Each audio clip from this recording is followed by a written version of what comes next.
जय भोलेनाथ। मेरा नाम शिव राजपूत है। हमारे चैनल पे आपका स्वागत है। केदारनाथ कैसे जाएं? केदारनाथ की यात्रा सही मायने में हरिद्वार या ऋषिकेश से आरंभ होती है। हरिद्वार देश के सभी बड़े और प्रमुख शहरों से रेल द्वारा जुड़ा हुआ है। हरिद्वार तक आप ट्रेन से आ सकते हैं। यहां से आगे जाने के लिए आप चाहे तो टैक्सी बुक कर सकते हैं या बस से भी जा सकते हैं। हरिद्वार से सोनप्रयाग 235 किलोमीटर और सोनप्रयाग से गौरीकुंड 5 किलोमीटर है। आप सड़क मार्ग से किसी भी प्रकार की गाड़ी से जा सकते हैं सोनप्रयाग तक। इससे आगे का 16 किलोमीटर का रास्ता आपको पैदल ही चलना होगा या आप पालकी या घोड़े से भी जा सकते हैं। रास्ता भी बहुत संभल कर चलने वाला है। हरिद्वार या ऋषिकेश में से आप जहां से भी यात्रा आरंभ करें, गौरीकुंड तक पहुंचने में 2 दिन ले। आप रात्रि में विश्राम श्रीनगर, गढ़वाल या रुद्रप्रयाग में करें और अगले दिन गौरीकुंड जाएं, फिर शुरू करें अपनी यात्रा। हरिद्वार से केदारनाथ मंदिर जाने के लिए सोनप्रयाग तक रेगुलर बस चलती है, जिसका किराया एक व्यक्ति का 350 रुपए के आसपास होता है।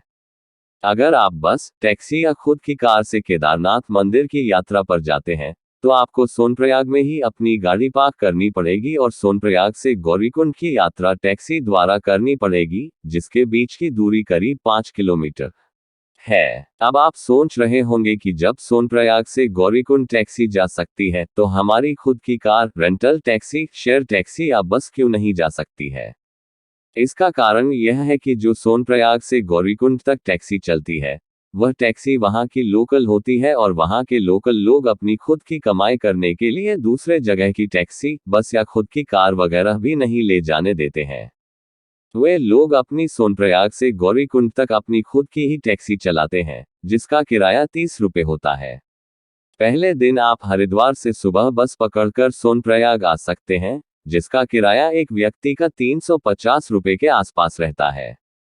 लेकिन ध्यान रहे, आप जिस दिन हरिद्वार पहुंचे हैं, उसी दिन शाम को हरिद्वार से सोनप्रयाग जाने वाली बस की टिकट बुक करा लें, क्योंकि केदारनाथ मंदिर की यात्रा के सीजन में सुबह हरिद्वार से सोनप्रयाग जाने वाली बस में जगह नहीं बच पाती है और कहीं ऐसा ना हो कि ज्यादा भीड़ होने की वजह से आपको उस दिन सोनप्रयाग जाने के लिए बस भी ना मिले। इसलिए आप सोनप्रयाग जाने से एक दिन पहले ही बस का टिकट बुक करा लें, ताकि आप समय से सोनप्रयाग पहुंच सकें और रात को ठहरने के लिए रूम वगैरह ढूंढ सकें। हरिद्वार से सोनप्रयाग जाने के लिए सुबह 4 बजे से ही बस खुलने लगती है, इसलिए आप जितना जल्दी हो सके हरिद्वार से सोनप्रयाग जाने के लिए बस पकड़ लें। सोनप्रयाग पहुंचने के बाद आप सबसे पहले बायोमेट्रिक रजिस्ट्रेशन करवा लें, क्योंकि बायोमेट्रिक रजिस्ट्रेशन का ऑफिस शाम 5 बजे के बाद बंद हो जाता है और फिर सुबह 5 बजे खुलता है। लेकिन अगर आप बायोमेट्रिक रजिस्ट्रेशन सुबह करवाते हैं, तो आपको ऑफिस के बाहर लाइन में खड़ा होना भी पड़ सकता है और उसके बाद आपको सोनप्रयाग से गौरीकुंड जाने के लिए भी लंबी लाइन में खड़ा होना पड़ेगा, जिससे आपको केदारनाथ पहुंचने में काफी देर हो सकती है। अगर आपको बायोमेट्रिक रजिस्ट्रेशन कराने में ज्यादा देर हो गई, तो आपको केदारनाथ मंदिर पहुंचने में अंधेरा भी हो सकता है, क्योंकि गौरीकुंड से केदारनाथ मंदिर की दूरी लगभग 16 से 18 किलोमीटर है और आप केदारनाथ जितना देर से पहुंचते हैं, वहां पर आपको होटल वगैरह उतना ही महंगा मिलेगा। इसलिए आप सोनप्रयाग 5 बजे से पहले पहुंचते हैं, तो आप उसी समय बायोमेट्रिक रजिस्ट्रेशन करवा लें। बायोमेट्रिक रजिस्ट्रेशन करवाने के बाद आप सोनप्रयाग में ही होटल की जगह डॉर्मेट्री लेकर रात को ठहर सकते हैं, जिसका किराया 250 रुपए के आसपास होता है, लेकिन इसमें बेड नहीं मिलता है। यह एक बड़ा सा हॉल होता है, जिसमें आपको एक गद्दा, तकिया और कंबल या रजाई दे दिया जाता है। अगर आप सस्ते में केदारनाथ की यात्रा करना चाहते हैं, तो आपको डॉर्मेट्री में ही रात को ठहरना चाहिए। यहाँ पर आप किसी रेस्टोरेंट में खाना खाने के बाद रात बिता सकते हैं। यहाँ पर भी आपको बहुत सारे तीर्थयात्री देखने को मिल जाएंगे। सोनप्रयाग से गौरीकुंड जाने के लिए आप सुबह 3 या 4 बजे सोनप्रयाग के टैक्सी स्टैंड चले जाएं, वरना आप जितना देर करेंगे, आपको केदारनाथ मंदिर जाने में उतना ही देर होगा।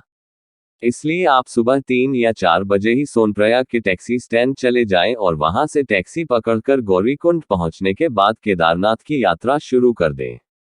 गौरीकुंड से केदारनाथ मंदिर की दूरी लगभग 16 किलोमीटर है। इसलिए अगर आप कम खर्च में केदारनाथ मंदिर की यात्रा करना चाहते हैं, तो गौरीकुंड से केदारनाथ मंदिर की यात्रा आपको पैदल ट्रैक करके ही पूरा करना होगा।